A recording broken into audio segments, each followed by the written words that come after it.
Hello दोस्तों, स्वागत है एक बार फिर से आपका सीसेट की इस डेली वीडियो सीरीज के अंदर।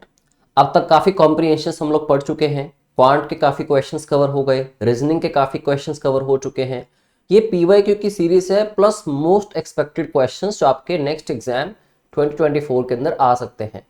तो I want all of you to take this series very seriously, क्योंकि सीसेट में पहले ही दिक्कत आई थी हमें 2023 के एग्जाम में, तो सेम चीज़ें हमें फेस ना करनी पड़े 2024 के अंदर। इसलिए इसको पहले से ज्यादा सीरियस लेने और इंपॉर्टेंट समझने की काफी जरूरत है, राइट।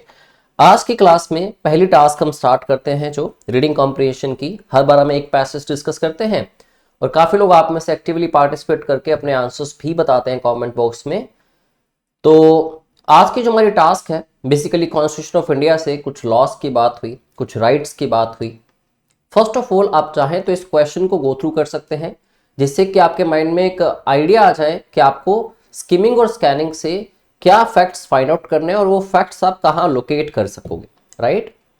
और अगर आपने पॉलिटिकल साइंस बहुत अच्छे से पढ़ा है, प्लस आपने कॉन्स्टिट्यूशन ऑफ इंडिया में चीज़ों को काफ़ी अच्छे से पढ़ा है, स्पेशली आर्टिकल्स को, तो शायद आप इसमें से कुछ ऑप्शंस डायरेक्टली इलिमिनेट कर दो कि ये चीज़ तो बिल्कुल पॉसिबल नहीं है। शायद अपना आंसर भी आप करेक्ट लगा लें। मेरे बोलते साथ साथ आप ये ऑप्शंस पढ़ रहे हैं, शायद आपको आंसर भी पता लग गया हो। येट हम लोगों के लिए पैसेज पढ़ना बड़ा इंपॉर्टेंट है, क्योंकि क्वेश्चन पैसेज पे बेस किया गया, राइट। तो अगर हम चारों ऑप्शंस को देखें सो दैट हमारे लिए इजी हो जाए कि हमें बेसिकली क्या इंफॉर्मेशन फाइंड आउट करनी है पैसेज में से और उसको कहाँ लोकेट करना है। So the question is what is the most logical inference. आप क्या इन्फर करते हैं, आप क्या एक आइडिया जनरेट करते हैं।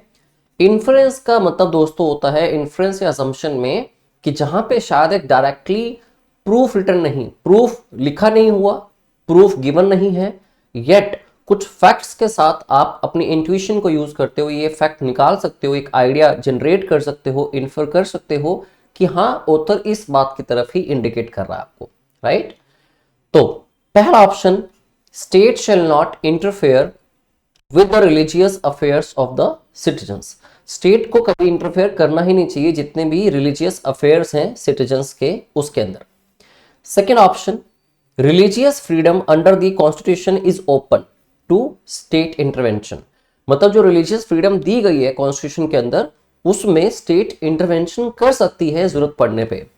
Third, religious freedom of the citizens is not covered under fundamental rights, कि फंडामेंटल राइट्स पे रिलीजियस फ्रीडम कवर ही नहीं की गई, कि उनको रिलीजियस फ्रीडम मिली ही नहीं शायद।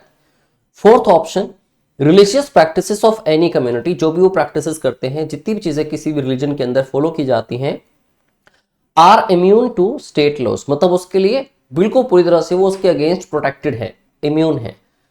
एक दो ऑप्शंस तो डायरेक्टली ऐसे आपको लग रही हैं अगर आपने कॉन्स्टिट्यूशन पढ़ा है तो, जो कि डायरेक्टली एलिमिनेट हो सकती हैं। येट अगर अपना आंसर आप नहीं भी बना पा रहे, थोड़ी इंफॉर्मेशन आप पैसेज से कलेक्ट कीजिए और वहां से फाइंड आउट कीजिए कि क्या इसका ठीक आंसर हो सकता था, राइट। चलिए पैसेज की तरफ चलते हैं।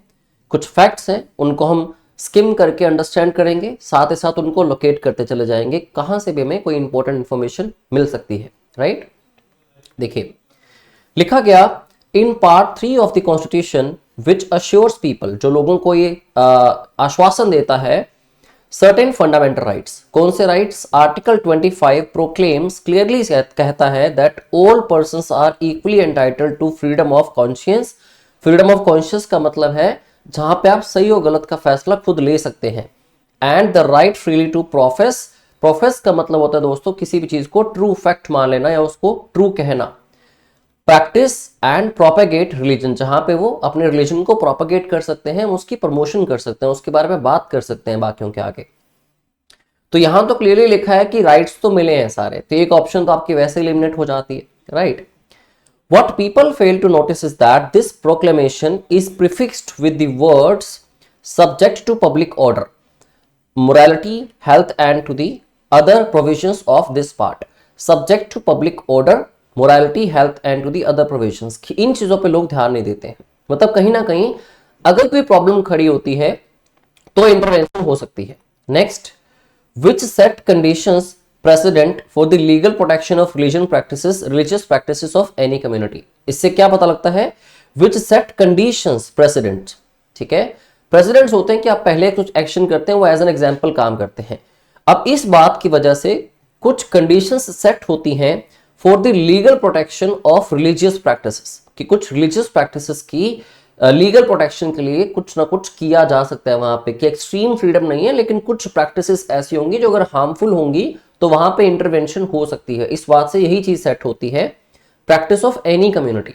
स्टिल थोड़ा आगे पढ़ते हैं दोस्तों। आगे लिखा गया पैसेज के अंदर, the closing words of this prefatory rider. Prefatory rider का मतलब होता है जो इंट्रोडक्टरी राइडर है, जिसमें इंट्रोडक्शन पार्ट गिवन है।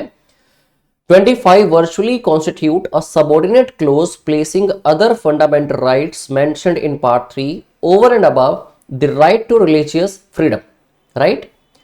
Among those other fundamental rights is the right to equality before law and equal protection of laws assured at the outset and elaborated in later articles to mean inter alia। inter alia का मतलब होता है among all of these facts that the state shall not deny equal protection।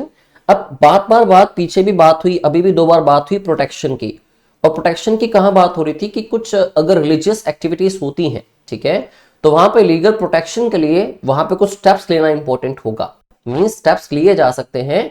और पीछे वो contradict भी कर रहा था इस बात को। अगर आप दोबारा इस बात को ध्यान से पढ़े कि What people fail to notice, पहले तो उसने बात करी कि वो प्रोफेस कर सकते हैं, इसको ट्रू बता सकते हैं, अपनी पूरी फ्रीडम को यूज कर सकते हैं, प्रैक्टिस कर सकते हैं, इस चीज को प्रोपेगेट कर सकते हैं अपने रिलीजन को, कॉन्शियंस की उनको फ्रीडम है।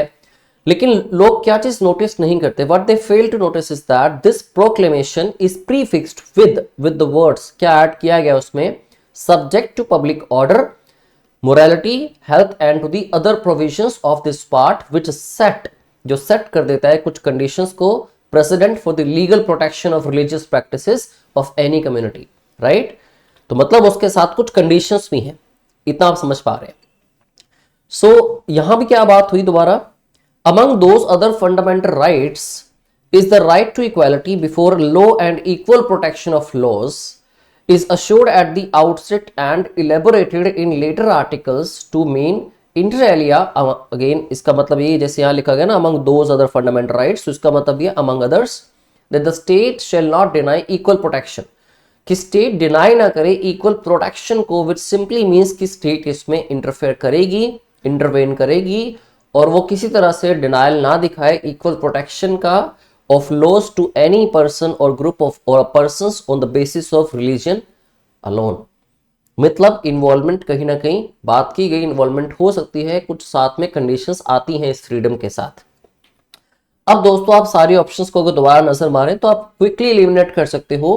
State shall not interfere with the religious affairs, बिल्कुल गलत हो गया। स्टेट की तो इंटरवेंशन की बात हुई, और ये भी कहा गया कि स्टेट डिनाई ना करे इक्वल प्रोटेक्शन को, इक्वल लीगल प्रोटेक्शन को, जब बात रिलीजियस प्रैक्टिसेस की होगी। सी में लिखा गया था religious freedom of the citizens is not covered under fundamental rights, ऐसा नहीं है, क्लियरली मेंशन्ड है। Religious practices of any community are immune to state laws, मतलब उनके बिल्कुल अगेंस्ट प्रोटेक्टेड है वो, ठीक है, तो ऐसा नहीं है। इसलिए ऑप्शन बी ही आपका करेक्ट आंसर बनता है।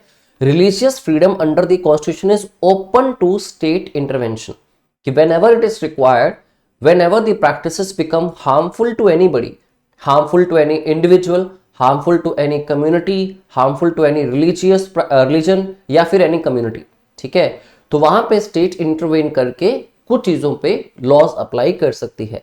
ऐसा तो हम हिंदुस्तान में रोज होते हुए भी देख रहे हैं, राइट। तो दोस्तों इस पैसेज का जो राइट आंसर था वो ऑप्शन बी था, और आप लोग मुझे एंश्योर करेंगे कमेंट बॉक्स में कितने लोगों का आंसर ये ठीक हुआ, राइट। और इसी तरह की क्रोनोलॉजिकल एक स्ट्रेटेजिकल प्रिपरेशन के लिए, प्लस अपने आप को इवेल्युएट करने के लिए टेस्ट सीरीज के थ्रू, टॉपिक टेस्ट के थ्रू, एक सीक्वेंस वाइज स्ट्रेटेजी के साथ प्रिपरेशन करने के लिए आप हमारा सक्षम सीसेट कोर्स भी प्रेफर कर सकते हैं, जिसके अंदर आपको ओवरऑल एक स्ट्रेटेजिक प्रिपरेशन प्लस आपकी evaluation before the exam definitely हम इंश्योर करते हैं। तो मिलते हैं अगली क्लास में, तब तक के लिए अपना ख्याल रखिए। जय हिंद।